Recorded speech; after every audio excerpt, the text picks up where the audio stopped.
Halo sobat investor, jumpa lagi di channel Investor Jelata. Kali ini saya akan sharing ya tentang laporan keuangan ya kuartal 3 dari perusahaan di sektor properti ya, PT Pradata Lestari ya, atau kita taunya kode tikernya adalah DEMAS ya, DMAS ya. Yang kuartal 3 jeblok sangat besar sekali ya turunnya laba kuartal 3-nya. Nah, apakah dividen jumbonya jadi batal ya? Karena kan Demas terkenal yang selalu rutin ya membagikan dividen jumbo nih tiap tahun. Nah, mari silakan disimak ya laporan keuangan Demas ini. Nah, sekilas tentang Demas ya. Demas itu pengembang kawasan terpadu kota Delta Mas yang di Cikarang ya. Di mana komposisi pemilikan sahamnya adalah 57,8% dikuasai oleh PT Sumber Arus Mulia yang merupakan bagian dari Sinarmas Land ya. Lalu 25%-nya dari Sochis Corporation ya, perusahaan dari Jepang. Nah, Demas didirikan pada tahun 93 ya. Lalu mulai terdaftar di bursa kita itu tahun 2015 ya.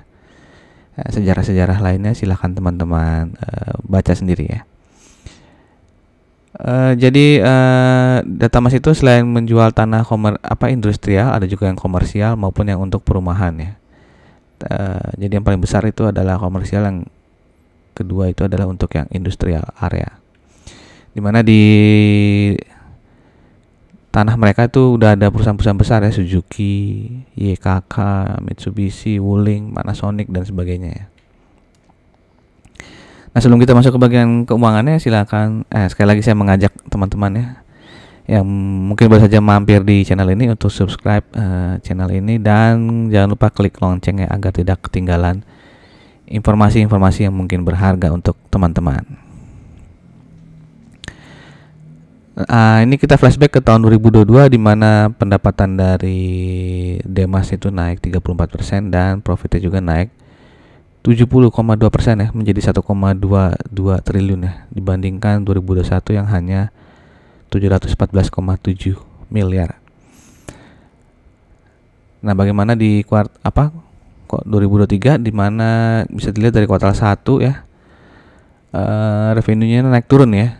Di kuartal 1 turun 63%, lalu di kuartal 2 naik 66%, di kuartal 3 turun lagi nih 92% ya. Jadi profit pun sama tuh ya, turun 60% di kuartal 1, lalu naik 64% di kuartal 2. Nah, kuartal 3 ini turunnya luar biasa ya, 92,36% ya. Jadi hanya 8 miliar saja profitnya di kuartal 3 ini. Ya. Nah, kalau kita lihat ya, di mana pendapatan usahanya itu juga memang ya dari Januari sampai September ya jadi turun ya. Persentasenya, mohon maaf nih saya lupa tulis persentasenya ya, jadi bisa teman-teman hitung sendiri. Intinya adalah pendapatan usahanya turun dan laba ini ya, laba yang bisa dibagikan ke pemilik entitas induk itu juga turun ya, yang Januari September 2022 itu 767 miliar. Lalu di tahun ini itu menjadi 608 miliar. Nah, kalau kita lihat ya dari ini ya, kuartal 3 ini pendapatannya dibandingkan kuartal 2 kemarin itu turun 97,99%. Sedangkan net income-nya turun ya 98,2% jika dibandingkan kuartal 3 tahun ini dibandingkan kuartal 2. Kalau kuartal 3 tahun ini dibandingkan kuartal 3 tahun lalu itu juga turun ya 92,6%. Nah, kenapa bisa turun sebanyak itu? Nah, ini dari Delta Mas sendiri menjelaskan ya, kalau penurunan pencatatan pendapatan di periode Januari September 2023 ini disebabkan karena masih adanya backlog penjualan yang belum dicatatkan sebagai pendapatan ya. Jadi backlog itu berarti ada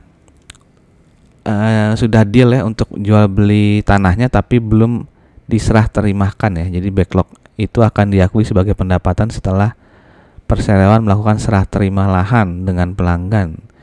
Dan sebagian besar backlog direncanakan untuk diserah terimakan pada kuartal terakhir ya.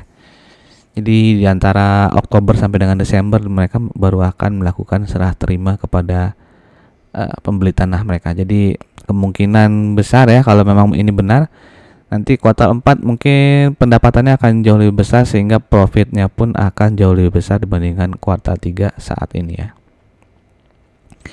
Nah, dengan laporan kuartal 3 tadi ya yang kurang bagus tadi ya, yang profitnya hanya 8 miliar, membuat PER dari Demas itu menjadi 10,1 ya.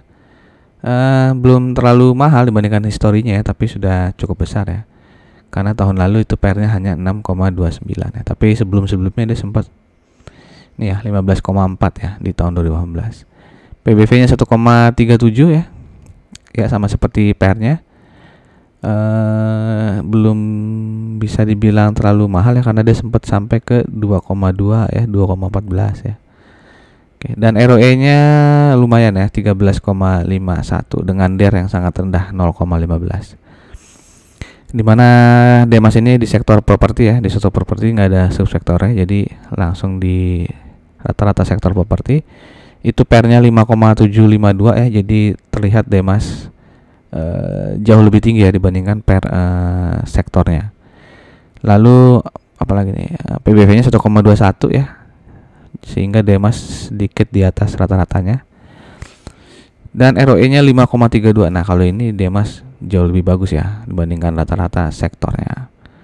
Begitupun dengan DER-nya, DER sektor properti itu 0,63, Demas lebih rendah ya, 0,15. Jadi dari segi ROE dan DER jauh di atas rata-rata sektor properti. Nah, kalau kita bandingkan ya dengan properti yang industri ya juga ya, yang menjual tanah untuk industri, yaitu Kija dan BES ya.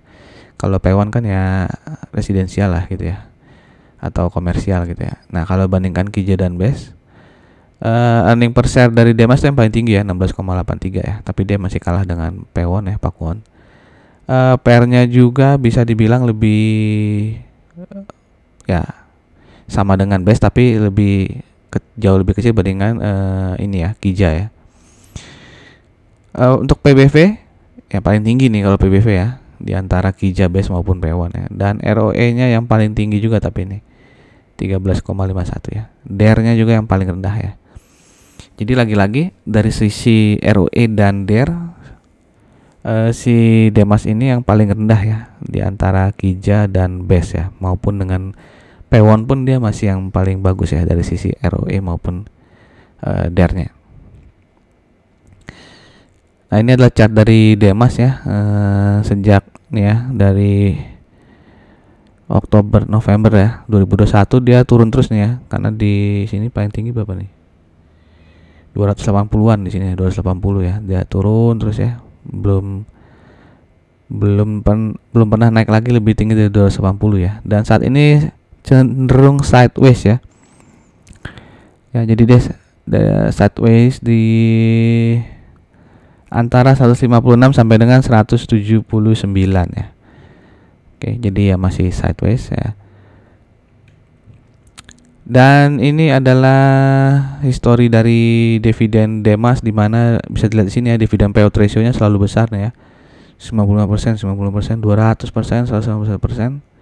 Dan di tahun lalu itu 98,99%. Jadi selalu besar lah dividen payout ratio dari Demas ya. Dan ini earning per share per kuartalnya, di mana kuartal 1 earning per share-nya 3,23, di kuartal 2 naik jadi 9,22, dan di kuartal 3 ini turun jauh ya menjadi 0,17. Oke, jadi earning per share-nya dari Januari sampai September itu sebesar 12,62 gitu ya. Jadi 12,62 ini untuk 3 kuartal, jadi rata-ratanya itu 4,2 rupiah ya. Nah, kita asumsikan saja misalnya di kuartal 4 itu sebesar 4,2 ya. Jadi 4,2 ini saya hitung tadi dari rata-ratanya selama 3 kuartal ini ya. 12,62 dibagi 3 kan 4,2 ya. Jadi totalnya earning per share asumsi ya sampai Desember itu 16,82 rupiah. Dan jika dividen payout ratio-nya 98% ya, sama dengan tahun lalu, itu dividennya kira-kira 16,49 rupiah. Ya, dengan harga penutupan Jumat kemarin ya 170 ya, 170 rupiah. Berarti dividen yield-nya ya, jika teman-teman punya saham Demas di harga 710 rupiah, sekitar 9,7%. Ini masih sangat besar ya dividen yieldnya ya. Nah, itu saja sekilas informasi saya tentang Demas ya, di mana kuartal 3 aja itu turun sangat jauh ya, dan sudah diberikan penjelasan oleh Demas sendiri kalau itu karena ada banyak penjualan ya yang sudah deal tapi belum serah terima, sehingga belum dimasukkan di pos pendapatan gitu ya. Dan serah terimanya kemungkinan besar menurut mereka di kuartal 4 ini ya, di Oktober sampai dengan Desember. Nah, bagaimana menurut teman-teman? Apakah yang sudah punya saham Demas masih worth it untuk di hold ya, walaupun kuartal 3-nya profitnya turun jauh ya, atau saatnya dilepas ya? Kalau menurut saya sih masih worth it ya untuk di hold ya, jika teman-teman punya ya. Dan untuk teman-teman yang belum punya, mungkin ya sudah menarik juga ya di harga 170 ini ya, atau nunggu ya sampai dia ada di range 161 164 gitu ya. Dan perlu diingat juga dividen interimnya biasanya itu di bulan November ataupun Desember ya.